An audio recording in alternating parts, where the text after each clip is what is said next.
Hi friends, welcome to our channel. నేను మీ Venky. Today special వచ్చేసి సొరకాయ బజ్జీ. కొత్తగా ట్రై చేశానండి. నా లైఫ్లో ఇంతవరకు నేను ఎప్పుడూ చేయలేదు ఇలా. ఫస్ట్ టైం చేయడం. ఆలు ఫ్రై చేశాను, వైట్ రైస్. చూసేద్దాము, ప్రాసెస్లోకి వెళ్దాము. ఇదిగోండి, సొరకాయని ఇట్లా కట్ చేసుకోవాలి. అలానే పచ్చిమిర్చి కూడా పొడవుగా చేసుకొని వేసుకోవాలి. తర్వాత టమాటోస్ కూడా అలానే వేసుకోవాలి.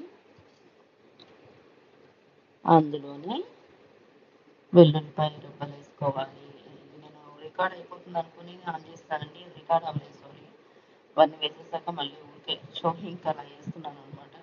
పచ్చిమిర్చి వేసాను, సొరకాయ ముక్కలు వేసాను, ఉల్లిపాయ ముక్కలు వేసాను, టమాటో ముక్కలు వేసాను. వెల్లుల్లిపాయలు చక్కగా వచ్చేసి ఒక 5-6 వేసుకోవాలి, బాగుంటుంది.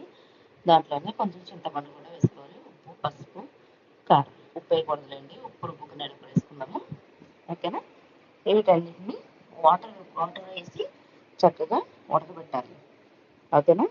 ఇదిగోండి, ఈ విధంగా తగినంత వాటర్ వేసుకుని ఉడకబెట్టుకోవాలన్నమాట. నేను ఫస్ట్ టైం చేస్తున్నానండి. ఇందులో ఏమైనా తప్పులు ఒప్పులు ఉంటే చెప్పండి. ఓకేనా? అంటే ఎక్స్పర్ట్స్ ఉంటారు కదా. ఇది నేను ఫస్ట్ టైం చేస్తున్నాను. చాలా బాగా అనిపించింది, చూడగానే తినాలనిపించింది. అందుకని వెంటనే చేశాను అనమాట. ఇదిగోండి, ఈ విధంగా మనం పప్పు గుత్తితో మెదిపోయేలాగా ఉడకబెట్టుకోవాలన్నట్టు. అదిగోండి, ఉప్పేసి, కళ్ళు ఉప్పేసి నేను రుబ్బుకున్నాను.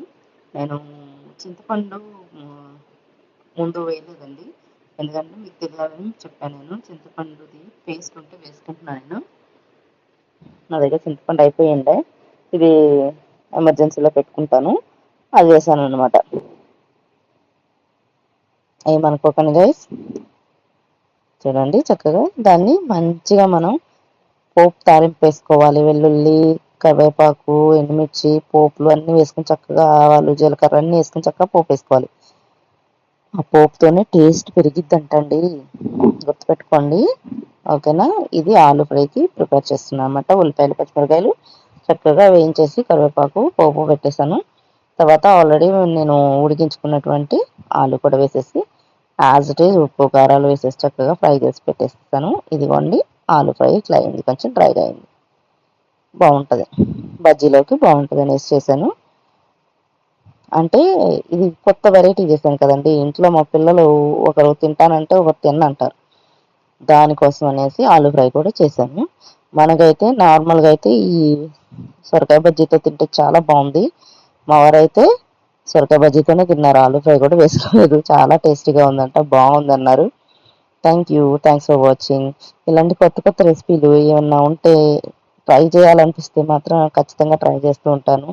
కొంచెం మీ సపోర్ట్ కూడా ఇవ్వండి ప్లీజ్. అది నేనే టేస్ట్ చేస్తున్నాను, ఫస్ట్ నేనే వేసుకున్నాను. అంటే ఎలా ఉందో ఏమో తెలియదు కదా, పిల్లలు ఏ విధంగా రియాక్ట్ అవుతారు అన్నది తెలియక నేనే ఫస్ట్ పెట్టుకుని తింటున్నాను అనమాట. అదిగోండి, కానీ బాగా నచ్చింది నాకు కూడా, చాలా బాగుంది. మీలో చాలామంది చేసుకునే ఉంటారు, కాకపోతే నేను ఫస్ట్ టైం చేశాను కాబట్టి ఇంత ఎగ్జైట్మెంట్ అనమాట. బాగుంది, కొత్త వెరైటీ. సొరకాయతో నేను సొరకాయతో పాలు పోసి వండుతాను, సొరకాయ ఫ్రై చేస్తాను అల్లం వెల్లుల్లి పేస్ట్ వేసి, కానీ ఇది కొత్త వెరైటీ. Thanks for watching.